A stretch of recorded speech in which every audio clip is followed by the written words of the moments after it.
Alright everybody, Melanie here and welcome back to the channel. So, the stories that you tell yourself become your reality. Yes, think about that for a second. The thoughts you engage in, the stories that you tell yourself, the stories that you tell other people eventually become the reality that you live in. It's your inner reality and it becomes your external reality as well.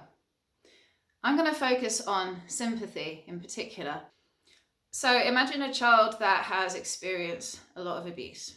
A child that is experiencing a really chaotic environment growing up. A child that perhaps has highly narcissistic parents. A child that is neglected. Perhaps this child finds that as an adult now, that they can finally be seen in their misery and their suffering when they weren't as a kid. And the way of doing that is by garnering sympathy from others. Take a moment to pause and think what it's like to be in pain, suffering as a child, and being ignored in it, not being seen in your pain. Perhaps if you can relate a bit, perhaps it was a parent that just didn't really see you or appreciate you unless you were being what the parent wanted you to be. Perhaps you were experiencing abuse and trauma that the family just didn't know about, or they were the cause of it themselves. For whatever reason, just imagine yourself as suffering and in pain and not being seen, being ignored, being abandoned, being rejected. Being ignored in your pain is very hard to bear for a kid. It's very, very hard.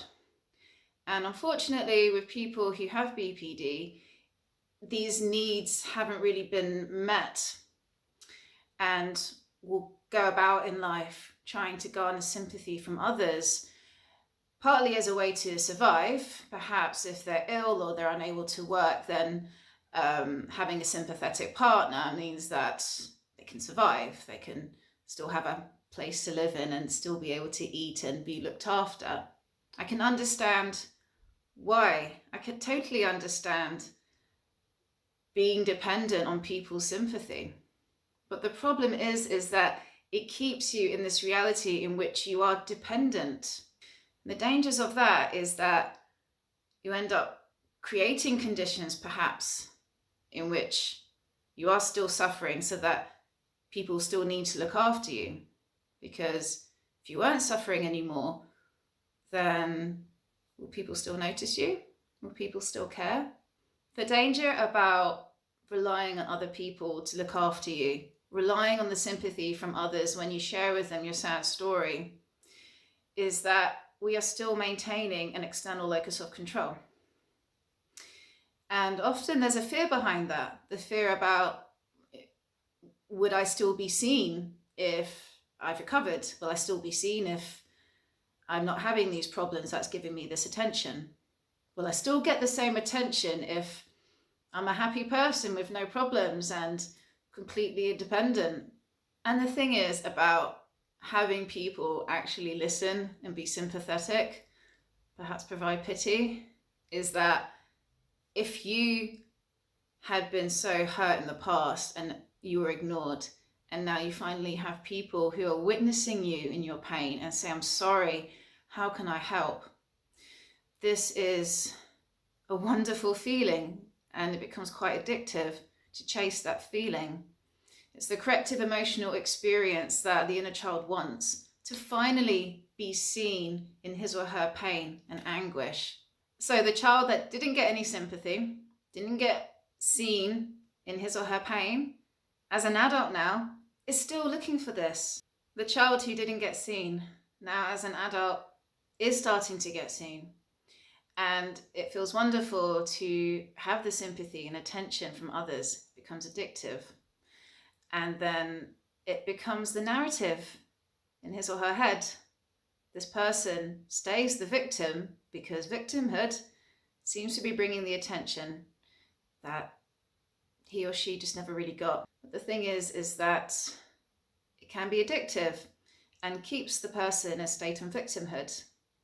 And the stories that they tell themselves, as well as others, about how they were mistreated at work, how this person upset them, how this happened to them, how this person did this to them.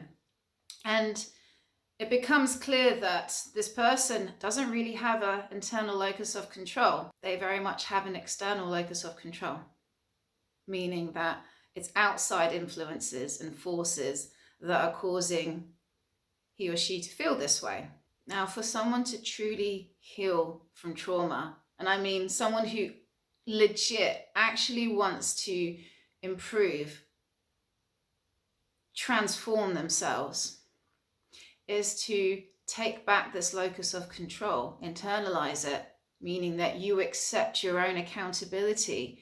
You accept your responsibility in how you've created the situations that you find yourself in. Yes, it wasn't your fault as a child, but you are an adult now, okay?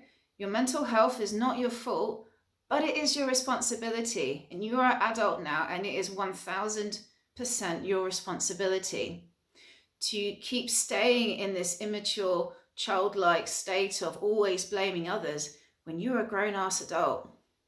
How is that helping you? It's keeping you from maturing. It's keeping you from evolving, from transforming. Look, I'm a big believer in that the thoughts in our heads are everything, okay? Everything starts with thought, and energy follows thought. So be mindful about what your thoughts are, because your thoughts form stories, and the stories that we tell ourselves are laden with feelings, all right? And they produce a behavior, and this can create a cycle, a maintaining cycle that we call in psychosynthesis.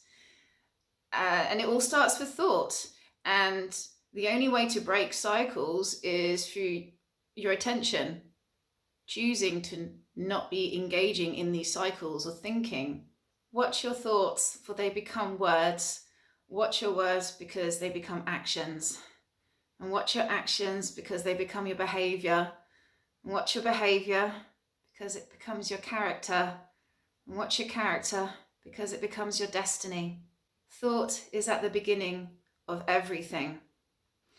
So stories in your head, the stories that you tell others, that you tell yourself on a daily basis, do become your reality. They are your internal reality, and they influence your memories. They influence your viewpoints, your perspectives.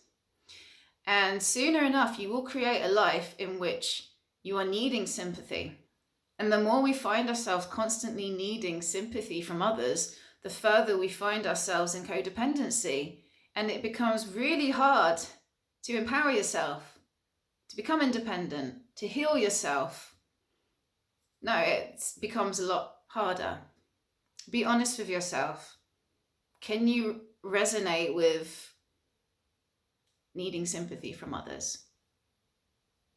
Perhaps there's a part of you maybe that does. To get to the origins of this, why? Why am I like this? How is it serving me by being like this? What is it that I want? You want to be healed? You want to be confident? You want to be loved?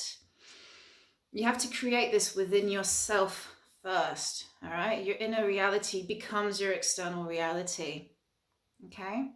And it requires patience and diligence, discipline at practicing a regular daily routine in which you are taking back your locus of control. And this involves paying attention to your thoughts and relying on yourself to give yourself what you need. So just my thoughts for the day. What do you think? Let me know in the comments below. All right, so I'll leave it there. Have a lovely day. Bye for now.